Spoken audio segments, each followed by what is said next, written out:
अस्सलाम वालेकुम dear students.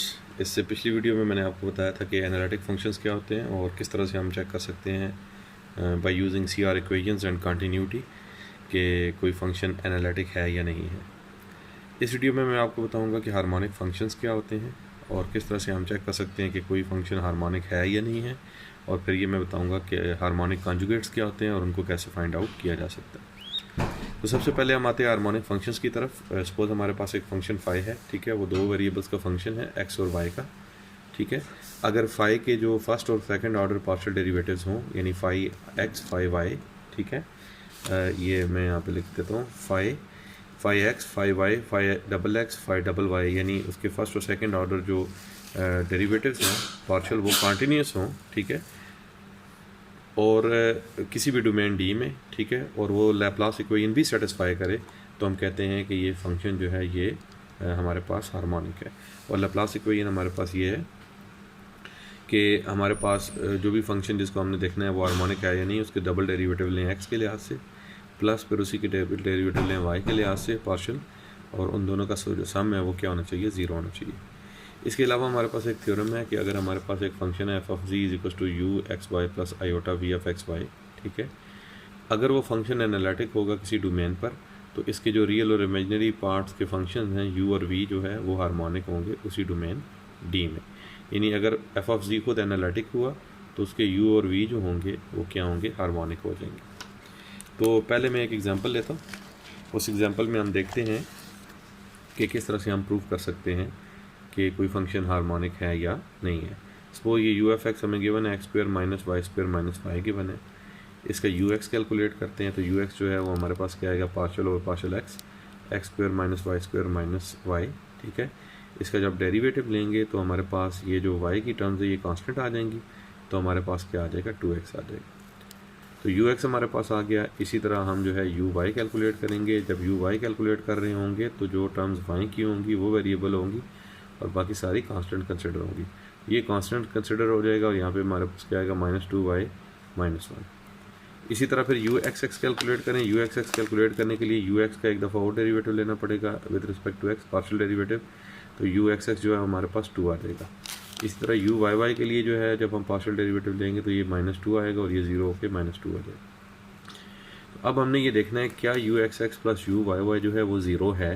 तो अगर मैं यू एक्स एक्स की वैल्यू डालूँ वो है मेरे पास 2, ठीक है, और यू वाई वाई की वैल्यू डालूँ तो वो है -2, तो ये 2 - 2 जो है वो मेरे पास क्या आ जाएगा, 0 आ जाएगा। इसका मतलब है कि ये जो यू एक्स एक्स ये जो यू है वो हमारे पास लैप्लासियन इक्वेशन को सेटिस्फाई करता है। और इसके अलावा आप देखें कि यू एक्स जो है ये भी पॉलिनोमियल है, तो ये कॉन्टीन्यूस होगा। यू एक्स एक्स ये भी पॉलिनोमियल है, ये भी कॉन्टीन्यूस होगा। इसी तरह यू वाई और यू वाई वाई जो है वो भी हमारे पास पॉलिनोमियल फंक्शंस हैं, तो वो भी कॉन्टीन्यूस होंगे। तो ये उसके सारे पार्शियल डेरिवेटिव्स जो हैं वो हमारे पास कॉन्टीन्यूस थे, वो लैप्लास इक्वेशन भी सेटिस्फाई कर रहा है। इसका मतलब है कि जो यू है हमारे पास ये हार्मोनिक है, ठीक है। अब हमारे पास नेक्स्ट चीज़ आती है हार्मोनिक कॉन्जुगेट।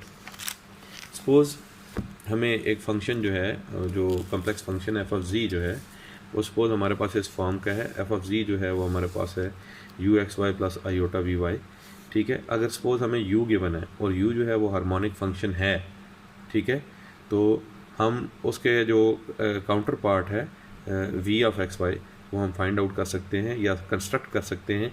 इस तरह से कंस्ट्रक्ट कर सकते हैं कि ये एफ ऑफ जी जो है फिर हमारे पास क्या हो, हार्मोनिक हो, ठीक है।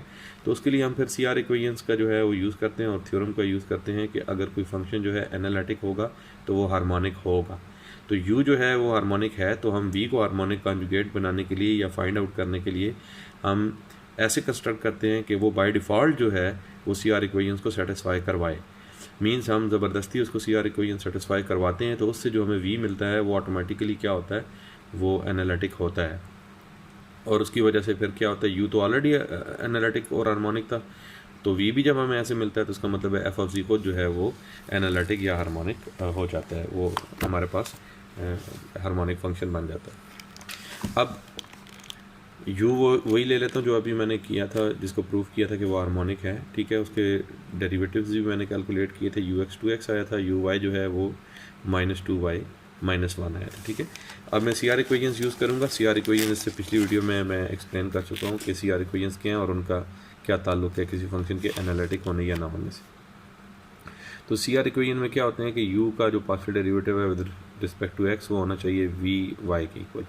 इसी तरह यू वाई जो होना चाहिए वो किसके इक्वल होना चाहिए, माइनस वी एक्स के इक्वल होना चाहिए। अब हमारे पास दो तरह के केस हो सकते हैं, बाज़ केसेस में हमें u गिवन होगा v फाइंड करना होगा, बाज़ केसेस में v गिवन होगा u फाइंड करना होगा। लेकिन दोनों ही सूरतों में हमें इनमें से एक फंक्शन जो है वो गिवन होगा। तो जो फंक्शन गिवन होगा उसका डेरिवेटिव हम कैलकुलेट करके इन इक्वेशंस में पुट कर देंगे। यानी ये इक्वेशंस जो है हम बाय डिफ़ॉल्ट लिखेंगे और फिर उनके मुताबिक v को कंस्ट्रक्ट करने की कोशिश करेंगे। तो हमारे पास जहाँ जो वी वाई है वो किसके इक्वल आ गया है, वो 2x के इक्वल आ गया, ठीक है। और इसी तरह जो हमारे पास यू वाई है उसकी वैल्यू मैंने डाल दी है, वो -2y-1 के इक्वल है, ठीक है। तो इन दोनों से मैं अगर इनको स्विच करूं, मिसाल के तौर पे यहाँ पे 2x = vy है, तो मैं लिख सकता हूँ vy = 2x, इसको इक्वेशन 1 कह दूंगा। इसी तरह यहाँ से जो है मैं माइनस को अगर काट लूँ तो ये जो vx है वो मेरे पास क्या आ जाएगा, 2y + 1। अब इस तरह का सिनेरियो है कि मेरे पास v को फाइंड आउट करने के लिए दो इक्वेशंस हैं, एक में डेरिवेटिव है विद रिस्पेक्ट टू y, एक है derivative with respect to x। अब ज़ाहिर है ये जो डेरिवेटिव है ये दूसरी तरफ जाके इंटीग्रल बन सकता है, ये भी डेरिवेटिव दूसरी तरफ जाके इंटीग्रल बन सकता है, इस तरह से मुझे v मिल जाएगा। अब यहाँ पे हमारी चॉइस है कि हम पहले वी वाई को इंटीग्रेट करके v निकालें या वी एक्स को इंटीग्रेट करके v निकालें। हम ये देखते हैं कि जहाँ इंटीग्रेशन हमें आसान लगती है हम उसके मुताबिक चलते हैं। अब मुझे यहाँ इंटीग्रेशन आसान लग रही है तो मैं यहाँ पे क्या कर दूँगा कि वी वाई को जो है इंटीग्रेट करके यहाँ से v निकाल लूँगा। जब v लिखेंगे तो वो क्या आएगा, integral of this function 2x plus हमारे पास क्या आएगा, some another function of x, यानी ये y के लिहाज से जो होगा कांस्टेंट होगा। वैसे हम इंटीग्रेशन के साथ क्या लिखते हैं, कांस्टेंट ऑफ इंटीग्रेशन, लेकिन यहाँ कांस्टेंट के बजाय मैं फंक्शन ऑफ x लिख रहा हूँ। उसकी मैं रीज़न थोड़ी देर तक आपको एक्सप्लेन करता हूँ कि क्या रीज़न है। पहले मैं इसको जो है इंटीग्रेट कर लूँ। जब इंटीग्रेट करेंगे तो v जो है वो मेरे पास क्या आ जाएगा, क्योंकि ये कांस्टेंट था 2x with respect to y, तो इसको बाहर ले आएंगे तो अंदर इंटीग्रल जो है 1 dy हो जाएगा, तो वो हमारे पास आ जाएगा 2xy + k ऑफ x आ जाएगा, ठीक है। अब इसी तरह अगर मैं vx में जो है इंटीग्रेट करता तो मैं यहाँ पर y को एज अ कांस्टेंट ट्रीट करता, तो मेरे पास आंसर आ जाता 2xy + x plus some function of other variable, यानी इस केस में अदर वेरिएबल y हो जाता। अब ये मैं क्यों लिख रहा हूँ सम अदर वेरिएबल साथ, ये मैं एक्सप्लेन करता हूँ। असल में हम ये जानते हैं कि डेरिवेटिव और इंटीग्रल जो है वो एक दूसरे के अपोजिट प्रोसेस है।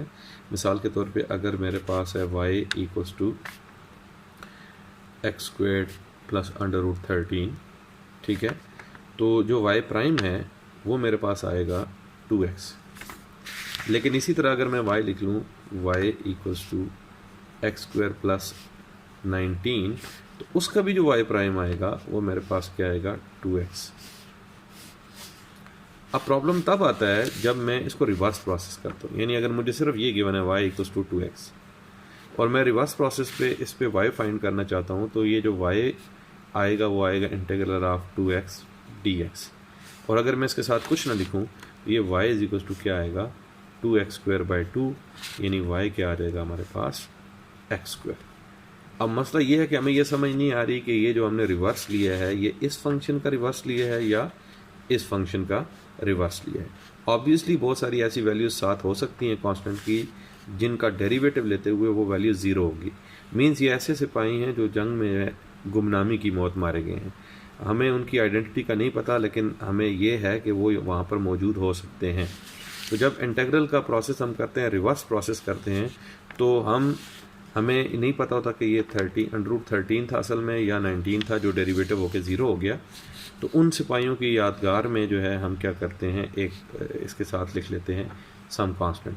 इसका मतलब है हम उनको उनकी मेमोरी में ये लिखते हैं जो विदाउट आइडेंटिफिकेशन जो है डेरिवेटिव के दौरान जो चीज़ें ख़त्म हो गई थी, ठीक है।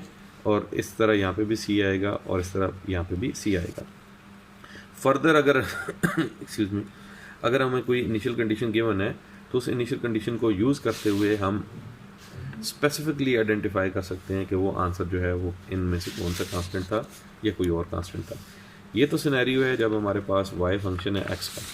सपोज़ इसी तरह मेरे पास एक फंक्शन है w, वो सपोज़ x² + y + y², ये एक फंक्शन है। इसका अगर मैं डेरिवेटिव ले लेता हूँ x के लिहाज से, तो wx जो है यानी पार्शियल डेरिवेटिव होगा तो वो क्या आएगा 2x आएगा। अब आप देखें कि जब मैं मोर देन वन वेरिएबल में डील कर रहा हूँ तो यहाँ पर डेरिवेटिव लेते हुए ये पूरी टर्म, सपोज अगर मैं इसके साथ +1 भी लिख लेता हूँ तो वो भी क्या हो जाएगा, वो ज़ीरो हो जाएगा। मीन्स x के अलावा y की भी ऐसी टर्म्स थी जो डेरिवेटिव के दौरान क्या होगी, ज़ीरो होगी। तो इसलिए जब मैं पार्शियल डेरिवेटिव को रिवर्स करूँगा, यानी मैं w इससे फाइंड आउट करना चाहूँगा, तो ये 2x² 2 dx सिर्फ ये लिखना काफ़ी नहीं होगा। मुझे उन तमाम वैल्यूज़ को ऑनर करना होगा, उन तमाम वैल्यूज़ की जो है वो उनको जो है ना इसमें मेंशन करना होगा जो डेरिवेटिव के दौरान ज़ीरो हुई थी। इस केस में तो वो प्लेन कांस्टेंट्स थे जो डेरिवेटिव के दौरान ज़ीरो हुए। लेकिन जब मोर देन वन वेरिएबल की बात करते हैं तो यहाँ जो अदर वेरिएबल है उसके फंक्शंस पूरे क्या हो गए हैं, वो डेरिवेटिव के दौरान ज़ीरो हो गए। इसलिए हम यहाँ पे क्या लिखते हैं, k ऑफ y। ठीक है, जब इंटेग्रल हम x के लिहाज से दे रहे होंगे तो यहाँ हम कांस्टेंट जो है वो फंक्शन ऑफ जो आर्बिट्ररी फंक्शन जो लिखेंगे वो y का लिखेंगे, और अगर इधर जो है हम डेरिवेटिव जो है वो y के लिहाज से ले रहे होंगे तो यहाँ फंक्शन जो है वो हम x के लिहाज से लिखेंगे। ये चीज़ बस आप याद रखिएगा। ठीक है, तो अब यहाँ पे मैंने क्या किया था कि यहाँ पे फंक्शन जो था वो y का था, तो इंटेग्रल y के लिहाज से आया। ये जो डेरिवेटिव था ये y के लिहाज से था, तो इंटेग्रल y के लिहाज से आया। तो यहाँ मैंने जो फंक्शन लिखा है साथ वो मैंने क्या लिखा है, x का फंक्शन लिखा है। इसी तरह अगर मैं यहाँ x के लिहाज से इंटीग्रेट करूँगा तो इंटीग्रल के बाद यहाँ जो फंक्शन लिखूँगा वो y के लिहाज से लिखूँगा। ठीक है, अब मसला ये है कि हमारे पास ये एक अननोन फंक्शन है x का जो हमें नहीं पता। इसको फाइंड आउट करने के लिए हमारे पास जो है वो स्ट्रेटजी ये है कि हम दो तरीक़ों से चल सकते हैं। एक तो ये है कि ये vx है, इस vx को हम इंटीग्रेट करके इससे जो है v निकाल सकते हैं, फिर हम इन दोनों को कंपेयर कर सकते हैं। लेकिन उसमें एक मुसीबत ये होगी कि जब मैं vx को इंटीग्रेट कर रहा हूँगा तो यहाँ पर क्या होगा कि जब इंटीग्रल लूँगा तो यहाँ एक फ़ंक्शन और आ जाएगा y का, तो फिर बजाय मुझे ये फंक्शन मिलने के मैं एक और फंक्शन में फंस जाऊँगा कि उसका भी मुझे नहीं पता होगा। तो बेस्ट प्रोसीजर ये है कि अगर आपने यहाँ y के लिहाज से इंटीग्रल लिया है तो फिर उसको x के लिहाज से डिफरेंशिएट करके इसके साथ कंपेयर कर लें, और अगर इधर x के लिहाज से आपने इंटीग्रेट किया है तो फिर उसको y के लिहाज से डिफरेंशिएट करके इसके साथ कंपेयर कर लें। ये दोनों तरीके हम कर सकते हैं। तो अब यहाँ पे हमने क्योंकि y के लिहाज से इसको इंटीग्रेट किया था तो दोबारा हम इसको x के लिहाज से डिफरेंशिएट कर लेते हैं। जब डिफरेंशिएट किया पार्शियल डिफरेंशियल हम लेंगे तो vx जो हमारे पास आएगा 2y plus k prime of x। अब देखें ये इक्वेशन और ये जो CR इक्वेशन की वो इक्वेशन जो हमने यूज़ नहीं की थी वो आपस में कंपेरेबल हैं। इन दोनों को कंपेयर किया मीन्स उनकी लेफ़्ट साइड इक्वल है, तो उनकी जब हम कंपेयर करेंगे तो उनकी राइट साइड जो है वो आपस में इक्वल हो जाएंगी। तो 2y equal to k prime of x plus 2y plus 1 आ जाएगा, तो हम 2y को कैंसिल आउट कर देंगे। अब यहाँ देखिए जो हमारे पास k प्राइम ऑफ x है वो हमारे पास किसकी इक्वल आ गया है, 1 की इक्वल आ गया। अब क्योंकि ये प्योरली x का फंक्शन है तो ये जितनी टर्म्स y की आ रही हैं ये आपस में क्या हो जानी चाहिए, कैंसिल आउट हो जानी चाहिए। अगर ये कैंसिल नहीं हो रही इसका मतलब है आपने कैलकुलेशन में कहीं ना कहीं गलती की है। अब k प्राइम ऑफ x हमारे पास 1 की इक्वल आ गया, तो अब हम इसको सिंपली x के लिहाज से इंटीग्रेट कर लेते हैं। अब ये क्योंकि प्योरली x का फंक्शन था तो अब जो साथ एक्स्ट्रा टाइम आएगी वो फंक्शन नहीं आएगी बल्कि वो प्लेन कांस्टेंट आ जाएगा। ठीक है, तो k ऑफ x हमारे पास क्या आ गया, x प्लस c आ गया। अब इसका मतलब है कि अब हम वापस इसको v वाली इक्वेशन में जहाँ पे हमने v फाइंड किया था, v ये था, इसमें हम k की वैल्यू पुट कर दें तो हमें फाइनल आंसर मिल जाएगा। तो ये हमारे पास v ऑफ x y जो आया है वो किसकी इक्वल आ जाएगा, 2xy plus x plus c। ठीक है, अब यहाँ पे c जो है ये क्या है, हमारे पास अननोन है, लेकिन यहाँ c के होने ना होने से हमें कोई फ़र्क नहीं पड़ता क्योंकि कांस्टेंट जो होगा वो CR इक्वेशन को सेटिस्फाई करेगा। उसकी वजह यह है कि जब मैं ux लूँगा तब भी कांस्टेंट का डेरिवेटिव ज़ीरो हो जाएगा, vy लूँगा तब भी कांस्टेंट का डेरिवेटिव ज़ीरो हो जाएगा। यहाँ uy के वक्त कांस्टेंट का डेरिवेटिव ज़ीरो हो जाएगा और vx के वक्त भी कांस्टेंट का डेरिवेटिव ज़ीरो हो जाएगा। मसला तब बन रहा था कि जब वो फंक्शन ऑफ x था, फंक्शन ऑफ x में तो जब vy लेंगे तो वो ज़ीरो हो जाएगा k ऑफ x का डेरिवेटिव, लेकिन यहाँ जब मैं लूँगा तो वो k प्राइम रिटेन करेगा, तो फिर CR इक्वेशन की जो सेटिस्फैक्शन है उसमें हमारे लिए प्रॉब्लम्स बनेंगे। इसलिए हम जब तक उसको कोई प्लेन कांस्टेंट नहीं बनाते हम इसको जो है मैनिपुलेशन जो है वो जारी रखते हैं। अब हमें जो है फाइनल f ऑफ z भी लिख सकते हैं। f ऑफ z जो है वो क्या आएगा, u of x y plus iota v of x y. तो ये है कि ऐसा फंक्शन है जो हमारे पास हार्मोनिक फंक्शन है। ठीक है, तो इस तरीके से हम किसी फंक्शन को चेक कर सकते हैं वो हार्मोनिक है या नहीं है और उसका हार्मोनिक कॉन्जुगेट फाइंड आउट कर सकते हैं। ठीक है, तो जो बाकी वीडियोज़ हैं इंशाल्लाह ताला वो मैं फ्यूचर में बनाऊँगा। तो तब तक के लिए अल्लाह हाफिज़।